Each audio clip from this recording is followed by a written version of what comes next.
Before we step into tonight's story, do me a quick favor.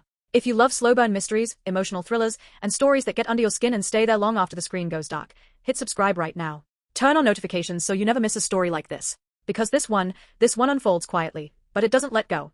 Now, dim the lights, let the noise fade, and listen carefully. Ethan never believed a single ringtone could rearrange the architecture of his life. Rain traced restless patterns down the window of his Seattle apartment. The kind of gray evening that made time feel paused, suspended between seconds. He sat on the couch, laptop open but ignored, thoughts drifting in that dull space between exhaustion and loneliness. Then his phone lit up, a name he hadn't seen in years. Aunt Claire. His thumb hovered. A flicker of memory stirred. Birthday cards with looping handwriting. Soft perfume at holiday dinners. Laughter that always sounded slightly forced, like it covered something unsaid. He answered. Ethan. Claire's voice came through warm, familiar, but thinner than he remembered, as if time had worn its edges down. Before he could respond, another voice joined. Margaret, steady, measured, the same tone she used when she used to mediate arguments at family gatherings. The quiet authority of someone who always saw more than she said. We were hoping, Margaret began carefully, you could do something for us. Ethan leaned back. Sure, what's up? A pause. Not the kind filled with hesitation, the kind filled with weight. We want you to spend a week with us, Claire said softly. At the lake house. He almost laughed. That's it? Not as a visit, Margaret added. Not as obligation. As company. As someone we want there. The phrasing was strange, too deliberate. Ethan felt something in his chest shift. When? He asked. Tomorrow, Claire whispered, and somehow he said yes. His bag sat in the passenger seat. The highway unspooled endlessly ahead. Rain giving way to streaks of pale winter sunlight. Ethan kept telling himself this was simple. Family, a quiet week, fresh air. But beneath the logic, something stirred. A subtle pull like gravity had shifted slightly, and he didn't know why. He had barely known them growing up. Two sisters who existed on the edges of his life, Oregon and Canada. Occasional visits, polite affection, emotional distance disguised as business. So why did their voices linger in his head?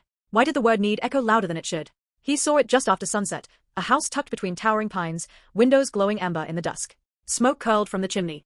The lake behind it shimmered like dark glass. Claire opened the door before he knocked. She hugged him immediately, the memory alive. He felt the tremor in her arms. You're really here, she said, like it surprised her. Margaret appeared behind her, elegant as always, composed, but her eyes studied him with an intensity that made him feel seen in a way he couldn't explain. Inside, lavender candles burned. A fire crackled, bread cooled on the counter. It didn't feel like arriving somewhere. It felt like stepping into something already waiting. They didn't ask about work, didn't ask about money, didn't ask about his mother. Instead, they asked, are you happy? What keeps you awake at night? When did you last feel truly understood? The questions weren't small talk. They were doors. And somehow he walked through them. Claire spoke of empty evenings in Portland, of sitting by windows, watching strangers walk home to lives that felt warmer than hers. Margaret spoke less, but when she did, her words landed with precision. People think strength means you don't need anyone, she said quietly. So they stopped looking. Ethan felt the room shift, invisible walls dissolving, firelight thickening the air. At one point, Claire's fingers brushed his while pouring tea, too warm to be accidental. Margaret noticed, said nothing, but her gaze lingered that extra moment. In the guest room, Ethan lay awake, his mind replaying everything. Claire's laughter too quick. Margaret's eyes too steady. The way they listened as if he was not a nephew, but something else entirely. He told himself he was imagining it. But sleep didn't come because deep down he knew. This week was not what it claimed to be. The second night unfolded slower. Wine replaced tea. Silence stretched longer. Claire sat on the rug by the fire, knees tucked beneath her, watching him with open curiosity. Margaret sat upright, hands folded, observant. Do you remember us when you were 16? Claire asked. Barely, he admitted. Margaret leaned forward. That's the tragedy of time. We noticed change too late. The air felt charged. Claire refilled his glass, fingers grazing his wrist. Intentional. Every movement had intention. They spoke of loneliness not as complaint but as fact. A quiet erosion that happens when years pass without someone truly seeing you. Then Margaret asked the question, what do you want, Ethan? Not responsibilities, not expectations. You. He didn't have an answer. Connection, he said finally. Both women fell silent like he had spoken a shared secret aloud. Claire leaned against him later, shoulder resting lightly on his arm. Margaret watched, not jealous, not surprised, as if observing something inevitable. Ethan should have felt discomfort. Instead, he felt drawn to the warmth on one side, to the gravity on the other, caught between two different kinds of presence, one bright and emotional, one quiet and steady. When he retreated to his room, his pulse wouldn't slow, but he didn't want to leave. That truth unsettled him more than anything. Dawn came wrapped in silver fog. They walked by the lake. Claire linked her arm through his. Margaret walked close behind. We used to dream of moments like this, Claire said.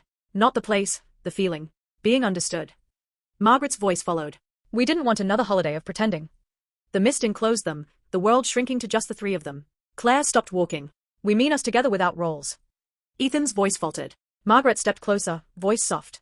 We don't want to confuse you, but life gets smaller when you ignore what makes it feel alive. Don't you feel it? Claire whispered. He didn't answer. He didn't need to. Silence answered for him. They sat by the water. Claire's head rested on his shoulder. Margaret sat on the other side, not touching, but near enough to feel. For once, Claire murmured, I don't want to disappear into the background of my own life. Margaret added quietly, you either reach for what matters or watch it fade. Ethan felt wanted, not for obligation, not for history, but for himself. It terrified him because it felt real. That evening, everything came into the open. We asked you here because we were tired of silence, Claire said, voice trembling. Margaret didn't look away. We want honesty. Whatever that means. This isn't normal, Ethan said, pacing. No, Margaret agreed. But it's true. Claire stepped closer. Does this feel like family? The question shattered every defense he had because the connection wasn't about history. It was about presence, choice, recognition. They weren't demanding. They were offering. The fire burned low. Shadows moved like silent witnesses. This is your choice, Claire whispered. Margaret's gaze held his. Don't deny what you feel. Ethan closed his eyes and understood something with sudden clarity. Whatever he chose, this week had already changed him.